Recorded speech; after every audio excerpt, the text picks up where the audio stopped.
دوران کودکی فصل بنیادی و اساسی در زندگی هر انسانی است و دوره اصلی شکل‌گیری شخصیت، عزت نفس، رفتارها و باورهای کودک است. در این ویدیو جملاتی سمی که هرگز نباید به کودکان گفته بشوند را با هم بررسی می‌کنیم.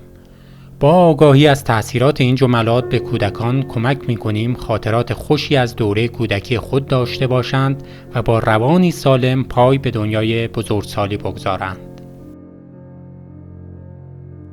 هرگز این جملات را به کودکان خود نگویید.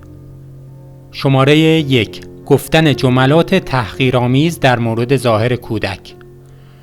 گفتن جملات تحقیرآمیز در مورد ظاهر کودک می‌تواند تأثیرات منفی عمیق و درازمدتی بر روان و رشد کودک بگذارد. جملاتی از این دست: خیلی زشتی، خیلی چاقی، خیلی لاغر مردنی هستی، یا استفاده از واژه‌هایی مانند چاقالو، گامبو، لاغر، کوتوله و غیره. تأثیرات این جملات چیست؟ جملات تحقیرآمیز باعث کاهش اعتماد به نفس کودک می‌شوند. کودکان به این نتیجه می‌رسند که مورد قبول و یا شایسته محبت و احترام نیستند و این کار به احساس عدم کفایت و خودکمبینی منجر می‌شود. تحقیر کردن کودک بر اساس ویژگی‌های ظاهری موجب ناامنی روانی در کودک می‌شود و کودک دچار اضطراب یا افسردگی می‌شود. این احساسات منفی بر روی زندگی روزمره، روابط اجتماعی و عملکرد تحصیلی آنها تأثیر می‌گذارد. کودکانی که تحت فشار جملات تحقیرآمیز قرار می‌گیرند، تصویری ناخوشایند از بدن خود دارند. آنها در بزرگسالی نیز نسبت به شناخت از خود و بدنشان مشکل دارند و به رفتارهای ناسالم مانند خوردن افراطی، یعنی اختلال در خوردن، یا افراط در عملهای زیبایی می‌پردازند. همچنین کودکان به دلیل تحقیرها از برقراری ارتباط و ایجاد دوستان جدید هراس دارند. آنها احساس می‌کنند که در برابر همسالان خود مورد قضاوت قرار می‌گیرند و یا طرد می‌شوند. وقتی کودک مورد تحقیر قرار می‌گیرد، تلاش می‌کند که به هر طریقی از این احساسات فرار کند و این امر منجر به واکنش‌های منفی رفتاری می‌شود، مانند پرخاشگری، خودزنی یا انزوای اجتماعی. همچنین کودکانی که با جملات تحقیرآمیز بزرگ می‌شوند، از قبول چالش‌ها و امتحان کردن فعالیت‌های جدید خودداری می‌کنند، چرا که آنها به خودشان اعتماد ندارند و ترس از شکست و قضاوت منفی دارند. فراموش نکنیم که وظیفه پدر و مادر این است که به فرزندان خویش بیاموزند خود را بدون توجه به ویژگی‌های ظاهری و فیزیکیشان دوست داشته باشند. شماره 2. پرسش‌ها یا اظهار نظرهای تحریک‌آمیز درباره رفتارهای کودکان. بیان پرسش‌هایی مانند چرا اینجوری راه میری؟ چرا اینجوری غذا میخوری؟ درست غذا بخور، درست صحبت کن، مثل آدم راه برو. این گونه جملات باعث احساس عدم کفایت در کودک می‌شود. بچه‌ها هر چیزی را که پدر و مادرها میگویند با تمام وجود باور میکنند. این سوالات یا اظهارات کنایه‌آمیز باعث می‌شود کودک احساس کند مشکلی در او وجود دارد. همچنین با اظهارات انتقادی کودک فکر می‌کند که هرگز نمی‌تواند انتظارات والدین یا بزرگترها را برآورده کند و زندگیش را با احساس حقارت سپری می‌کند و در نتیجه اعتماد به نفس او کاهش می‌یابد. این رفتارها همچنین موجب می‌شود در کنار دیگران بودن برای کودک بسیار سخت و دشوار بشود و این امر در بزرگسالی نیز ادامه می‌یابد. فرد در دام نگرانی و ترس از مسخره شدن گرفتار می‌شود و این چیزی است که نتیجه رفتارهای سمی والدین در دوران کودکی است. این جملات می‌توانند به احساس گناه و شرمندگی در کودک منجر شوند. او ممکن است فکر کند که رفتار بدی کرده است و به جای یادگیری از اشتباهات به شدت به خود انتقاد می کند. علاوه بر این، وقتی کودک از بابت رفتارهایش تحت فشار و انتقاد قرار می گیرد، به تدریج از ابراز نظر و احساس می ترسد. این کار به انزوای اجتماعی و احساس عدم امنیت عاطفی منجر می شود. انتقادات مکرر می تواند باعث شود که کودک به روش‌های منفی واکنش نشان دهد، مانند پرخاشگری یا رفتارهای منفی اجتماعی. این کودکان در بزرگسالی به انسان‌هایی با شخصیت‌های نگران، خودکمبین یا پرخاشگر تبدیل می‌شوند و این ویژگی‌ها می‌تواند بر روی روابط شخصی و اجتماعی آنها اثر بگذارد. شماره 3 بیان آرزوهای خودخواهانه. بیان آرزوهای خودخواهانه مانند کاش هرگز به دنیا نمی آمدی، کاش تو را نمی داشتم، کاش جور دیگه ای می بودی. بیان این جملات توسط پدر و مادر می تواند تأثیر عمیق و منفی بر کودک داشته باشد. این نوع اظهارات به شکل‌گیری احساسات منفی و مخرب در کودک منجر می شود و باعث می شود کودکان احساس کنند که از اول قرار نبوده اونها به دنیا بیایند، موجوداتی ناخواسته هستند و شایستگی زنده بودن را ندارند. چنین جملاتی می توانند باعث شوند کودک احساس کند که ارزشمند نیست و مورد پذیرش والدین خود قرار ندارد و این احساس عدم پذیرش و عدم دوست داشته شدن به اضطراب و افسردگی در کودکان منجر می شود. همچنین آنها احساس می کنند که وجودشان باعث ناراحتی والدین شده و این می تواند به احساس گناه و شرم در کودک منجر شود.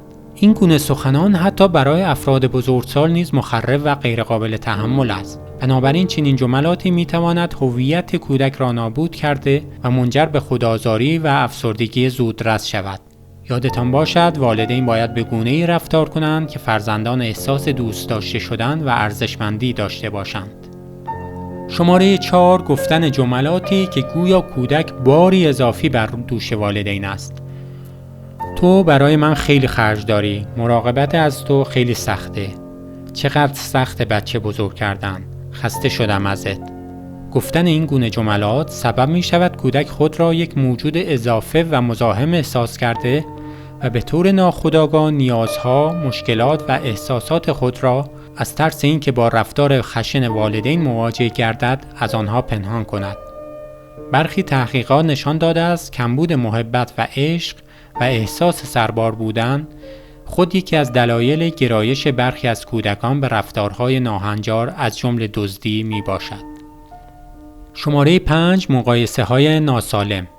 چرا مثل خواهرت نیستی؟ چرا مثل برادرت نیستی؟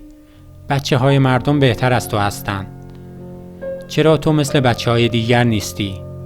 این گونه مقایسه ها عزت نفس کودک را به شدت از بین می برد و این احساس را به کودک می دهد که هر قدر هم تلاش کند هرگز به اندازه کافی خوب نخواهد بود. تأکید می شود مقایسه خواهر و برادرها با یکدیگر هیچ گونه فایده‌ای ندارد و تنها باعث ایجاد یک رابطه ناسالم، احساس حسادت و کینه نسبت به یکدیگر می شود.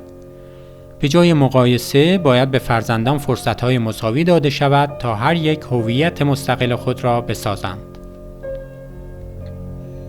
شماره 6 استفاده از واژه‌ها یا جملات توهین‌آمیز. به کار بردن عباراتی مانند دست و پا چلفتی، احمق، بی‌عرضه، تنبل یا جملاتی مانند به هیچ دردی نمیخوری، هیچی حالیت نیست، تو هیچ وقت هیچی نمیشی. این گونه اظهارات عزت نفس کودک را تخریب می کند.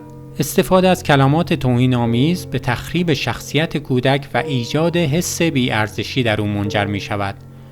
کودکان ممکن است این رفتارها را تقلید کرده و در روابط خود با دیگران به کار ببرند. باید یادمان باشد که وظیفه پدر و مادر تشویق فرزندان به خودباوری و کمک به افزایش عزت نفس آنها است. شماره 7 تهدید به ترک و رها کردن. جملاتی مانند چقدر بچه بدی هستی، میذارم میرم، فردا که بیدار شی دیگه منو نمیبینی، میرم گورم و گم میکنم، یا دیگه مامانت نیستم. با گفتن این جملات کودک دچار اختلال رها شدگی یا طرد شدگی می شود. کودک به این باور میرسه که تمام افرادی که دوستشان دارد در نهایت او را ترک خواهند کرد، به این دلیل که او بچه خوبی نیست. تهدید به ترک کردن می تواند حس امنیت کودک را به شدت تحت تاثیر قرار دهد و او را دچار ترس و اضطراب کند. همچنین کودکان ممکن است به دلیل ترس از ترک شدن به وابستگی ناسالم به والدین دچار شوند. این کودکان در بزرگسالی نیز به دلیل آنکه باور به ترک شدن در وجودشان ریشه دوانده است، از ترس اینکه دوباره ترک شوند نمیتوانند در روابط انسانی به دیگران اعتماد کنند. شماره 8 دادن وعده های توخالی. اگر این کار را بکنی فلان چیز را برات میخرم. اگر این کار را بکنی دفعه بعد تو را هم با خودم میبرم. اگر شلوغ نکنی عصری به پارک میرویم. وقتی والدین قولهایی میدهند اما به آنها عمل نمیکنند، اعتماد کودک از بین میرود و باعث میشود کودک احساس کند به او خیانت شده است و دچار احساس ناامیدی و سرخوردگی میشود. همچنین کودکان یاد میگیرند که وعده‌ها و تعهدات اهمیتی ندارند و این میتواند بر رفتار و اخلاق آنها تأثیر منفی بگذارد. اگر میخواهید در کودکتان بذر بی‌اعتمادی نکارید، به او وعده‌های توخالی ندهید. در این ویدئو دیدیم که با وجود آنکه آزارهای کلامی به جسم آسیبی نمیزنند، اما از نظر سلامت روانی و عاطفی بسیار مهلک و آسیبزا هستند و می توانند برای یک عمر آثار مخربی بر روی کودک به جا بگذارند. این نوع گفته‌ها تنها تأثیرات معکوس بر روی کودک دارند. می توانند به شکل‌گیری الگوهای رفتاری و روانی منفی و عمیق در طول عمر آنها منجر شوند.